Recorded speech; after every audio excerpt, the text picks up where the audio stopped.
warahmatullahi wabarakatuh. Halo teman-teman, perkenalkan nama saya Sonia Dai dengan NIM 41142401. Saya kelas B Pendidikan Matematika dengan mata kuliah Pendidikan Agama Islam. Dosen pengampu yaitu Profesor Dr. Novianti Jafri, SPDI, MPDI. Di sini saya akan mempresentasikan materi mengenai peran masjid dalam membangun umat. Pengertian masjid. Masjid sebagai tempat ibadah umat Islam. Masjid merupakan bangunan yang digunakan umat Islam untuk melaksanakan ibadah, terutama sholat.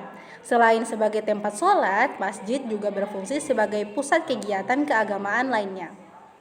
Sebagai pusat kegiatan sosial dan pendidikan, masjid tidak hanya berfungsi sebagai tempat ibadah, tetapi juga sebagai pusat kegiatan sosial dan pendidikan. Di masjid, umat dapat berkumpul untuk berbagai kegiatan seperti pengajian, diskusi, dan program pembelajaran lainnya. Sejarah masjid.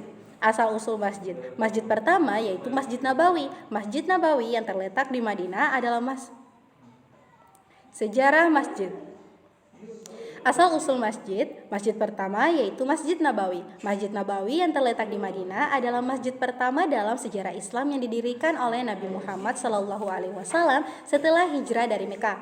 Masjid ini tidak hanya berfungsi sebagai tempat ibadah, tetapi juga sebagai pusat pemerintahan dan pendidikan bagi umat Islam pada masa itu. Perkembangan masjid di berbagai wilayah. Setelah masa Nabi Muhammad, masjid mulai dibangun di berbagai wilayah seiring dengan penyebaran Islam. Setiap masjid biasanya mencerminkan budaya dan arsitektur sosial, arsitektur lokal, tetapi tetap mempertahankan fungsi utamanya sebagai tempat ibadah. Beberapa masjid terkenal lainnya yang dibangun pada masa awal Islam termasuk Masjid Al-Aqsa di Yerusalem dan Masjid Al-Haram di Mekah. Masjid sebagai pusat ibadah. Pertama, ibadah Jumat dan sholat berjamaah. Pentingnya sholat berjamaah. Sholat berjamaah di masjid, terutama sholat Jumat, memiliki keutamaan besar dalam Islam. Ini adalah momen di mana umat Islam berkumpul untuk beribadah, mendengarkan khotbah, dan memperkuat ikatan sosial. Sholat Jumat mengingatkan umat akan kewajiban agama dan memperkuat rasa kebersamaan serta solidaritas di antara komunitas. Kedua, kegiatan keagamaan lainnya. Ramadan. Selama bulan Ramadan, masjid menjadi tempat utama untuk melaksanakan sholat tarawih yang diadakan setiap malam. Kegiatan iftar, berbuka puasa, sering diadakan di masjid memperkuat ikatan antar warga. Idul Fitri dan Idul Adha, masjid menjadi lokasi utama untuk pelaksanaan sholat Id, di mana umat berkumpul untuk merayakan hari besar dengan penuh rasa syukur. Kegiatan sosial seperti pembagian daging kurban juga dilakukan di masjid, menekankan nilai-nilai berbagi dan kepedulian sosial. Masjid dan pendidikan. Pertama, pendidikan agama. Pengajaran Al-Quran. Masjid berfungsi sebagai tempat untuk mempelajari Al-Quran. Banyak masjid memiliki program pengajaran yang melibatkan pengajar untuk mengajarkan cara membaca dan memahami Al-Quran. Kegiatan ini membantu umat Islam untuk lebih dekat dengan kitab suci dan memahami ajaran-ajarannya. Yang kedua, kegiatan belajar mengajar. Kegiatan belajar mengajar, pengajian, dan ceramah. Masjid sering mengadakan pengajian rutin yang menghadirkan penceramah untuk membahas berbagai tema keagamaan dan sosial. Kegiatan ini memberikan kesempatan bagi umat untuk belajar dan bertanya tentang isu-isu yang relevan dalam kehidupan mereka. Masjid sebagai pusat kegiatan sosial. Yang pertama, pengajian dan ceramah agama. Yang kedua, kegiatan amal seperti penggalangan dana untuk fakir miskin. Yang ketiga, acara peringatan hari besar Islam seperti Idul Fitri, Idul Adha. Yang terakhir, program kesehatan seperti pemeriksaan kesehatan gratis.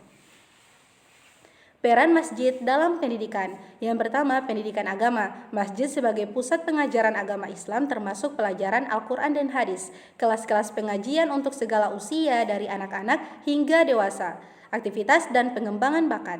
Yang kedua, pengembangan karakter, penanaman nilai-nilai moral dan etika dalam komunitas, mengajarkan sifat-sifat positif seperti kejujuran, toleransi, dan tanggung jawab. Membuka ruang untuk kreativitas dan pengembangan bakat. Yang ketiga, kegiatan ekstrakurikuler, menyelenggarakan program seperti seminar, lokakarya, dan kursus keterampilan, membuka ruang untuk kreativitas dan pengembangan bakat. Yang keempat, kerjasama dengan sekolah, kolaborasi dengan lembaga pendidikan formal untuk program pendidikan lebih holistik, menyediakan tempat untuk kegiatan belajar mengajar di luar jam sekolah. Tantangan yang dihadapi masjid dalam membangun umat. Yang pertama, kurangnya partisipasi jamaah. Banyak masjid menghadapi tantangan dalam menarik anggota komunitas untuk berpartisipasi aktif dalam kegiatan. Faktor penyebab dapat mencakup kurangnya minat, kesibukan, atau kurangnya pemahaman tentang pentingnya peran masjid.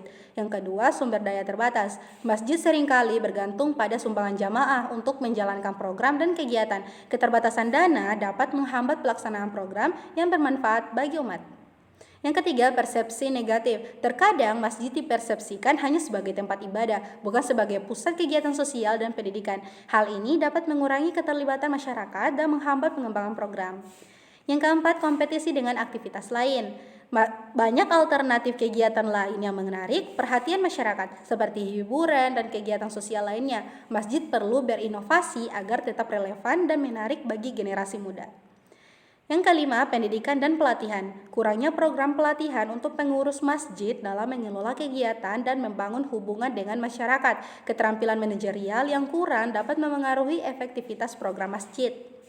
Yang keenam, isu sosial dan ekonomi. Masalah sosial seperti kemiskinan dan konflik dalam masyarakat dapat mempengaruhi fungsi masjid sebagai tempat membangun umat. Masjid perlu berperan dalam mengatasi isu-isu agar dapat menjadi pusat penyelesaian masalah. Kesimpulan, jadi masjid diharapkan tidak hanya berfungsi sebagai tempat ibadah, tetapi juga sebagai pusat pengembangan masyarakat yang holistik dan berdaya saing. Untuk mewujudkan harapan ini diperlukan kerjasama antara pengurus masjid, jamaah, dan seluruh anggota masyarakat. Terima kasih. Mohon maaf jika ada salah kata dari saya, karena yang benar datangnya dari Allah dan yang salah datangnya dari diri saya sendiri. Wabillahi taufiq wal hidayah. Wassalamualaikum warahmatullahi wabarakatuh.